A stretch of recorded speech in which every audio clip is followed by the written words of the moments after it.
Bhagyashree news से मैं नूपुर। क्यों उलझ जाता है, बातों का बतंगड़ क्यों बन जाता है और लोग उलझन में उलझते चले जाते हैं। किसी राइटर ने लिखा था, पतझड़, सावन, वसंत, बहार, एक बरस के मौसम चार और पांचवा मौसम उन्होंने प्यार का नाम दिया था।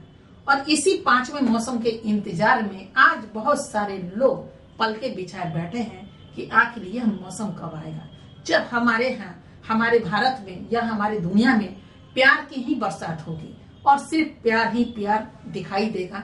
अभी इन दिनों देखिए, एक मैटर सुलझता नहीं है कि दूसरे में लोग उलझ जाते हैं, दूसरा सुलझता नहीं है कि तीसरे में लोग उलझ जाते हैं। और इस उलझन में जो आम पब्लिक है वो भी मारी जाती है, पीसी जाती है। कहीं कुछ मुंह से फिसला नहीं कि विवादों का ढेर वहां पर जाता है।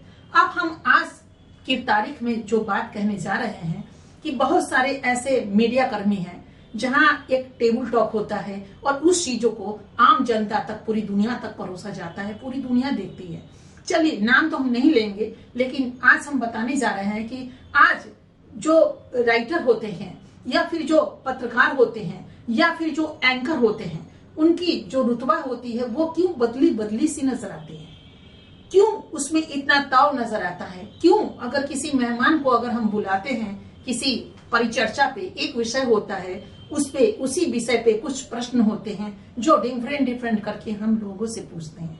चलिए, आज मैं अपनी बात लेती हूँ। अगर हम 4-6 लोगों को आमंत्रित करते हैं, चलिए एक मैटर पे, एक विषय पे हमें आपसे बात करनी है, तो नेचुरली है कि हम वो समय सीमा बांध दे कि चलिए आपको 10-10 मिनट लगेगा, सभी लोगों को 10 मिनट लगेगा अपनी बातों को वहां रखने में। अगर हम 1 घंटा टाइम देते हैं और उसमें 9 जन वो हैं, एक हम हैं, 10 आदमी 10-10 मिनट लिया, 10-10 मिनट में देख लीजिए 60 मिनट का ही 1 घंटा होता है। समय कितना है हमारे पास? 60 मिनट है, यानी 1 घंटा। और हम जितने लोगों को बुलाए हैं उनको पार्टिसिपेट करवाना है, तो क्या बेहतर नहीं है कि 3 लोगों को ही हम बुलाएं? अगर मेरे पास समय का अभाव है, किसी को चुप मत कीजिए और रूपदार व्यू से चुप मत कीजिए कि आप चुप रहिए। और अब शब्द का इस्तेमाल आखिर एंकर किसी मेहमान पे क्यों करते हैं? वो कोई पार्टी से हो या वो किसी मंदिर के पुजारी हो या फिर आम पब्लिक हो या फिर वो कोई उद्योगपति हो। सवाल सिर्फ मेरा इतना है, मैन टू मैन आखिर इतने विवाद होते क्यों है?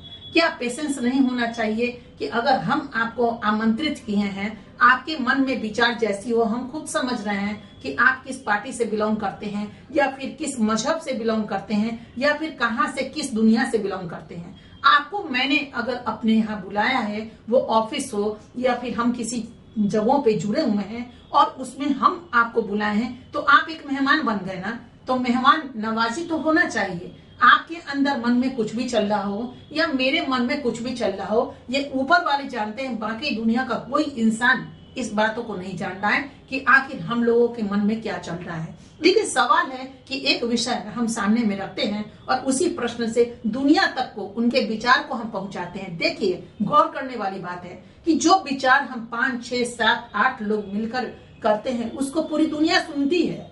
और सुनने के बाद बहुत सारे लोग ऐसे होते हैं जो अनुकरण करते हैं, कुछ गलत रूप से उस चीजों को लेते हैं, कुछ सही दिशा में उस चीजों को आगे बढ़ाते हैं। हम बात कर ले कि लोगों को गुस्सा क्यों आता है, या फिर एंकर महोदय या महोदया जो बैठी हैं सामने में, जिन्होंने अपने चैनल से किसी को भी आमंत्रित किया है, तो उनको किसी पार्टी के या फिर किसी व्यक्तिगत विचारधारा, वो अपनी विचारधारा को प्रकट करने के लिए दुनिया के सामने आई हैं या आए हैं। तो अगर हक है ना कि अपनी बातों को दुनिया के सामने हम रख रहे हैं, इसमें किसी एंकर को गुस्साना क्यों चाहिए? पहले के पन्ना को आप पलटिए, सदियों पहले की बात को। उस समय जो पत्रकार हुआ करते थे, जो राइटर हुआ करते थे, उसमें कुछ अलग ही लोच हुआ करता था। उनके चीजों को पढ़िए, उनके शब्दों पे गौर कीजिए, क्या इतना अच्छा लगता था, सुहावना, कि पढ़िए तो पढ़ते ही चले जाइए। हम आपको एक राइटर की बात कर ले, एक पत्रकार की बात कर ले या एक संपादक महोदय की बात कर रहे हैं, उनमें एक हम आपको उदाहरण दे रहे हैं। ऐसे कई उदाहरण हम आपको समय समय पर देंगे, लेकिन आप बात कर लीजिए राजेंद्र अवस्थी जी का। ये बहुत बड़े पत्रकार थे और आप कादम्बनी जो इंटरनेशनल पत्रिका है, इनके संपादक हुआ करते थे। आज अफसोस वो शायद इस दुनिया में नहीं है, लेकिन उनकी चीजों को आज भी हम ग्रहण करते हैं। उनकी हर एक लेखनी में इतनी ताकत, इतना दम हुआ करता था कि उसमें हर मंद का कदम नहीं, हर लोगों के पास आता था। आज ये बात अलग है कि जो राइटिंग की दुनिया है वो सोशल मीडिया पे एक्टिविटी हो गई है, उसकी दौर हो चुका है, लोग वहां पे जुड़ चुके हैं। लेकिन आज माहौल क्यों बदल गया है? कहना यह है कि जो भी राइटर हैं उनका वो उत्तेजित क्यों हो जाते हैं किसी के जवाब को सुन करके। हम बस इतना कहना चाहेंगे, आज से पहले, बहुत पहले की बात है, जब वाल्मीकि जी की हम बात कर लें तो वाल्मीकि जी ने भी रामायण को लिखी। वो पहले क्या थे वो मैंने सुना, आप भी सुने होंगे, वो डाकू थे। किसी ने मोटिवेट किया और वो डाकू से आम इंसान बन गए, आम नहीं खास इंसान बन गए। खास वही बन सकता है जिन्होंने रामायण को लिख दिया और उनको आज लाखों करोड़ों लोग पढ़ते हैं, ग्रहण करते हैं। तो आप खुद बताइए ना कि वो एक डाकू थे, मोटिवेट किया गया और वो आकर के एक ऐसे महान संत का रूप आज दे दीजिए कि जिसने रामायण लिखी।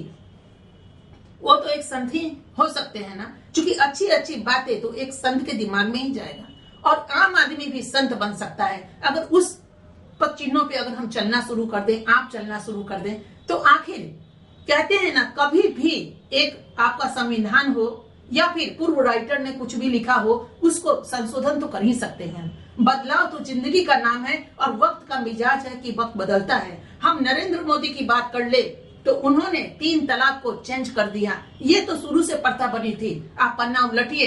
हम हिंदू, मुस्लिम, सिख, ईसाई की बात नहीं करते हैं। अगर हिंदू की बात करें तो राजा राम मोहन राय जी को हम लाना चाहेंगे। वो हिंदू थे और उन्होंने सती प्रथा को चेंज कर दिया। आज महिलाएं सती नहीं होती हैं, ये बदलाव है। उसी तरह नरेंद्र मोदी जी ने, उनके हाथ में पावर था, चूंकि वो उस महान कुर्सी पर बैठे हैं, तो उनको दर्द हुआ कि महिलाओं का दर्द को उन्होंने जिया, उन्होंने पिया और उसके बाद उन्होंने 3 तलाक पर अपने भारतवर्ष में रोक लगा दिया। तो हम ये कहना चाहते हैं, हम आपकी बात सुने, आप हमारी बात सुने, तभी तो बदलाव संभव है और हम किसी भी चीजों पे बदलाव कर सकते हैं। ये चीजों पे मोहर नहीं लगाना चाहिए किसी एंकर को कि मेरे मिजाज से ही वो हमारे प्रश्न का उत्तर दे। नहीं भैया, हम तो बस इतना कहेंगे कि हमने जिसे आमंत्रित किया है, जिस मेहमान को, उन्हें बोलने दीजिए। हक है उनका किसी भी शब्दों के लिए या जो भी प्रश्न है हमारे, उस प्रश्न पे 4 लोग हैं, चारों लोग अपने अपने मन से उस विचार को डालेंगे, ये अधिकार होना चाहिए। तो आज जो भी पत्रकार है, जो भी राइटर है, उनका रुख क्यों मुड़ गया? क्या कलयुग इसी का नाम है? तो कलयुग में बदलिए नहीं। क्योंकि एक राइटर बहुत ही मोटिवेशनल अपनी आर्ट को लिखते हैं, उस चीजों को लिख करके सामने प्रस्तुत करते हैं और उसी को पढ़ लिख कर तो हम बड़े होते हैं। हम भी बड़े हुए, आप भी बड़े हुए। आज आने वाले जितने बच्चे हैं हमारे, जो कल इस देश के भविष्य हैं, वो भी हमें और आपको पढ़ करके, सुन करके ही आगे बढ़ेंगे। तो हमारी दुनिया का नजारा कुछ और ही होगा। तो इसलिए कभी भी इंसान को आक्रोश नहीं करना चाहिए। अपनी बातों को रखिए, ढंग से रखिए और दूसरी बातों को भी एक्सेप्ट कीजिए। अगर वो आपके मिजाज से नहीं मिलता हो तो उस पर चिंतन कीजिए, चिंता बिल्कुल मत कीजिए और विवादों का विषय ना बने तो ज्यादा बेहतर होगा। और हम क्यों नहीं वही 5वें मौसम प्यार का लाने की कोशिश करें। हम और आप जब तक नहीं मिलेंगे तब तक 5वां मौसम प्यार का कभी नहीं आएगा।